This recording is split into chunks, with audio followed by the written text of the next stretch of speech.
So, good evening, ladies and gentlemen. Here's Martin from Radio Bloodstream again. And, I'm gonna try call Chuck Billy from Testament, see if he's available today, since we missed him last night. And we'll try. I never talked to him before. I will try straight away, right to the live show. So, wish me a luck. So, let's try. Hopefully all the technician and Skype don't go away before I even try. So you actually will hear everything from the beginning, from the ring, everything. So stay with me.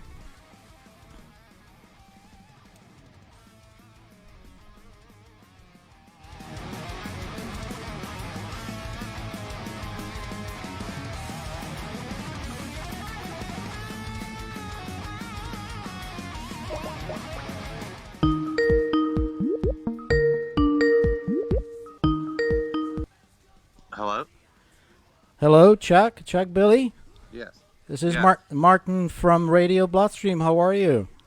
Good. How are you, dude, man? Sorry I missed you yesterday. Oh, no problem. I heard you actually catch the shit. Did you? Yeah, it's been back on March 12th or 14th, somewhere around there. Right. So we're back to normal, back feeling 100%. Oh. Good to hear that. It's been Good to hear that. 6 weeks or so at least. Oh my gosh. So, are you feeling all right? So, what the doctor said? Well, we didn't get to see a doctor because when we got home on the 11th or the 12th of March, the 13th, we got home like late on the 12th, and on the 13th, my wife was feeling ill, and by the 14th, I was feeling ill. Oh boy. And then by the 15th, we were getting our tests done, and it was just a drive-through. So you just roll down your window, get swabbed, and drive away. So we never got to see a doctor, really. Huh. And once the tests, it took about 8 days or so, and once the test came back positive, right, they still didn't prescribe anything. They just said, only call us back or 911 if you have respiratory issues. So from that point, we just kind of just stayed quarantined and hunkered down and just wrote it out, and by the time we got our results, we were starting the beginning of feeling better. Mm-hmm. We just couldn't shake it for, 2-3 weeks probably. For those that join us on the Radio Bloodstream right now, I have Chuck Billy from Testament, the frontman. I'm very honored to thank you very much. I appreciate it. You get the time for this. Chuck, I would like to know, because you're probably the only one I ever talked to got this thing. Did you feel any symptoms after all, or? Oh, big time. I mean, usually I'm pretty healthy, and I don't get sick very often. And, when this one hit, I woke up and it just right away, I just felt like I got hit by a truck, couldn't stay awake. Oh. And then just progressed into, feeling just achy body, headaches, just couldn't sleep, restless, no taste, smell. just kind of the whole thing, Wow. and well, I didn't get the sweats. My wife did Mm-hmm. get the fever. Hmm. Um, I guess different people get different symptoms, but you know, we did have the cough and the short breath, but the short breath didn't carry on. It kind of got our breath Mm-hmm. slowly, just kind of got better. Wow. Yeah, it was just a slow process, and it was one of them illnesses. Like, we kept saying, man, I've never been sick this long. I Mm-hmm. mean, I've been sick before and had a bad flu, but you feel better 3-4 days later. Right. This you couldn't just you know we were down for the count. Hmm. So you have to stay home now with your family, or what are you doing at the Well, moment? we did. We've been staying home from when we got home. Right after we seen the doctor, we stayed home, and we didn't leave the house, I think, but maybe 3 times in the first month, just to kind of go to get groceries. And Mm-hmm. and then once we knew we were feeling better, we started going out a little more. Do you have enough toilet paper? Oh yeah. Yeah. Yeah, people, when we got home, we first went to the store and it was like, wow, where's everything? Yeah. Because we just came home from tour and went shopping the very next day, and because I was still feeling fine, Yeah. everything was wiped out. I was like, holy smokes. Yeah, it's like everywhere. We usually But with now my it's getting better now. I mean, good. everything's getting stocked back up in Yes, the yes. stores, and it's back to normal now. Same in UK. Yeah, look like it's getting better. Yeah, every day. Um, yeah, you mentioned the tour. What's going on with the tour? It's postpone everything, or Yeah, with the I mean, Titans of I Creations? think everything is. I mean, looks It like is. Yeah. almost a year. I mean, we have America, Europe. Yep. We had a tour back in America, and then tour in Europe again at the end of the year, and so Mm-hmm. everything's kind of up in the air. Um, it's we're kind of at the mercy. We're ready to go. We got a new record out. Yes, We're I know. ready to go promote it and play it. But Yeah, I'm just we just looking kind of at. gotta. Yeah, I'm just looking at the huge lineup. Basically, you're supposed to play almost every day. Just looking at the America lineup, and there's probably everything's canceled. Not probably, it is, and Yeah. yeah, so it's everything is postponed, I assume. Yeah, and they'll probably just everything looks like, I know some dates in Europe and the festivals, and some things are just moving straight to 2021. Just a year later. So Wow. I mean, there's going to be a lot of that happening because there's going to be every band out there looking to film Yes. next year. Yes. So it's going to be a madhouse. So A you lot of guys keeping shows, I yourself? believe. Yeah, sorry. Are you guys keeping yourself busy?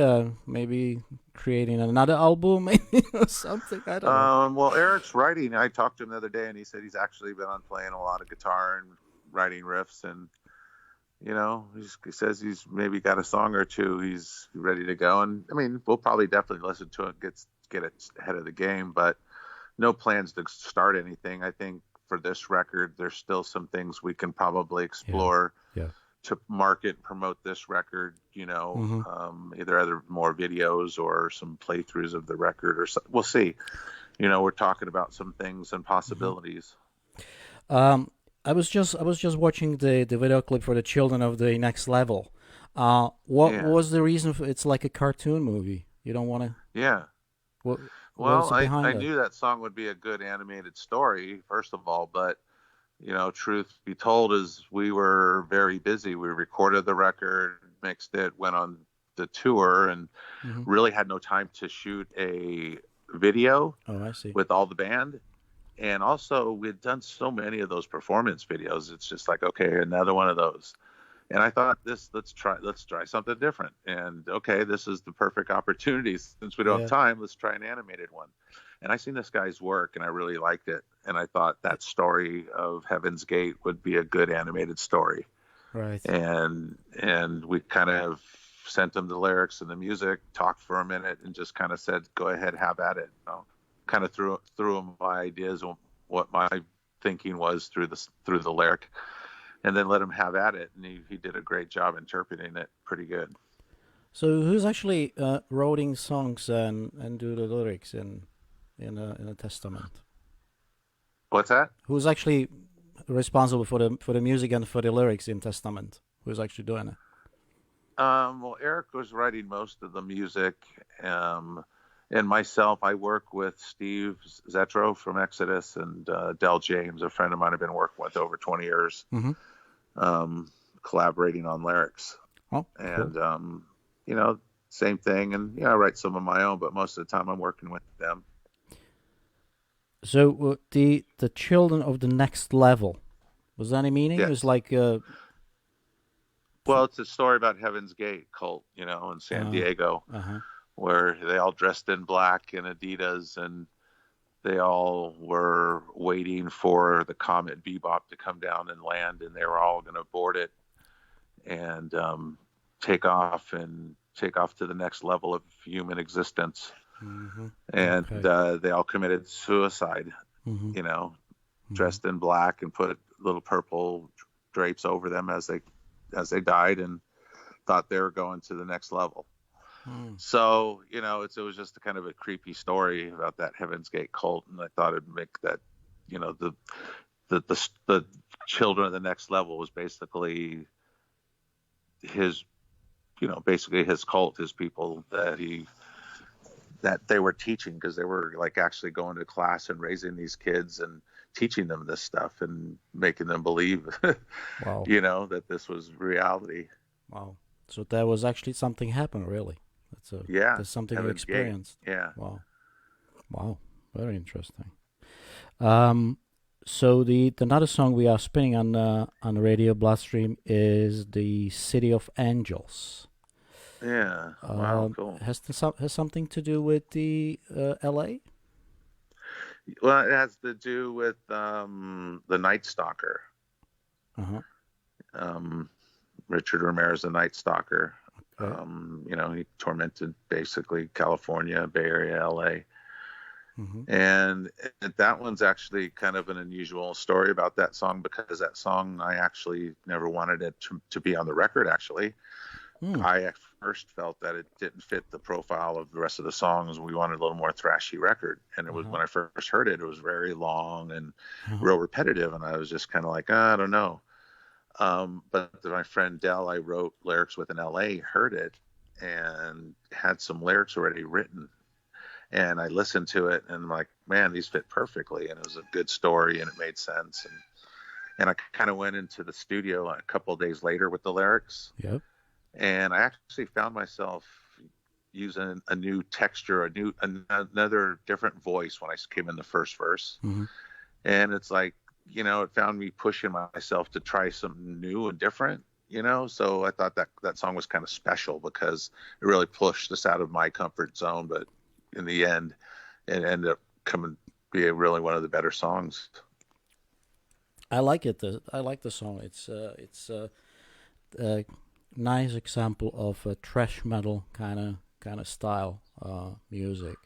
It's a little different, but it's I think it's kind of representing the thrash metal kind of thing. Oh, I have thanks. I have uh, I have a question from one of your fans. Basically, what he's saying is, let me just get the question. Where is the question? I just closed that because I have to translate. It's a fan from Czech Republic. He plays in a band as well. And the question he asking is, do you think that any music genre beside metal has such a devolved and loyal fans who successfully ignore all the other fashion waves and remain loyal to metal for decades? Why you think this is the case with metal? I'm not sure, but I think, a lot of metal musicians, I don't know, that to me they're more from the ground up blue collar people that are just really more down to earth, I guess, with Mm-hmm. less I don't know, attitude or whatever, I don't know, or you know what I mean. Yeah. um So why did you start playing in a band, with a metal band? well, the metal band, I mean, I mean, well, Why did you Well, start because in a band? Yeah. Why you end up in a well, in band? a band, I started actually wanted to be in a band. Started playing guitar actually like in the 8th grade, 9th grade through high school. And Mm-hmm. once I got to high school, I ended up singing for my brother's band, and that's kind of what got me on my path. I think around 1982 or three, maybe, so somewhere around there. Right. I started singing for their band, Right. and that's when I kind of started deciding, okay, think I'm going to try to learn how to sing at that point. And took some college courses and signed up for private lesson, and started taking lessons on how to sing. All right. And then I kind of just dropped the guitar at that point. I think it's easier to just focus on the vocals. Well, it was different, but I always kind of took that idea of being a guitar player and then playing lead guitar to kind of always because for me, when I first started singing, I always sing in more rock style and being a singer. But when I started getting into this band, I had to learn how to become a thrash metal singer. So a thrash metal singer to me at that time was more about fast timing to the timing of the beat and the guitar instead of trying to be a melodic flow over a melody. Right. So, I, as a guitar player, always still kind of wanted to keep that melody in, even though I was learning thrash timing. I always wanted to kind of keep my melodic 2 cents in it, Interesting. Very interesting. I'm out of questions now.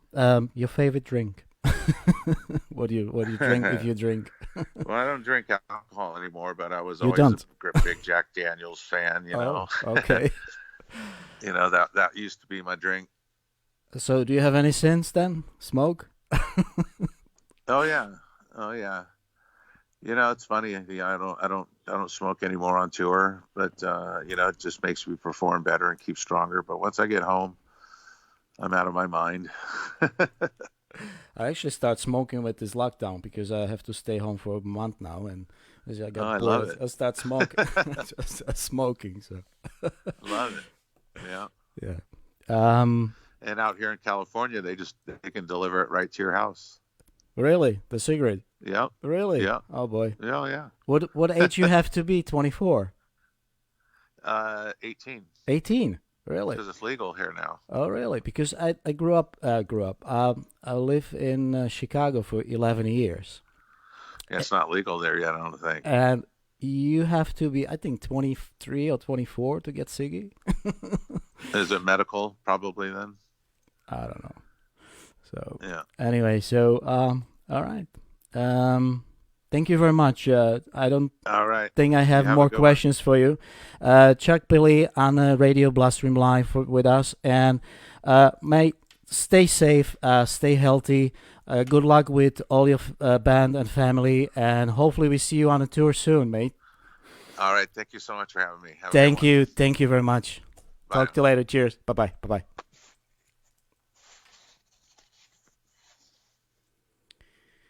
Okay, guys. So there was a Chuck Billy from Testament. All right. That's it for today, I guess. And we all continue with the normal program on RadioBloodstream.com. Thank you very much for watching us, listen us on listen us on RadioBloodstream.com and watching us on Facebook, the live stream. I hope you enjoyed as much I did, and I learned a couple new things which I didn't know. And all right, let's play some tunes from the latest album, Testament latest album, Titans of Creations.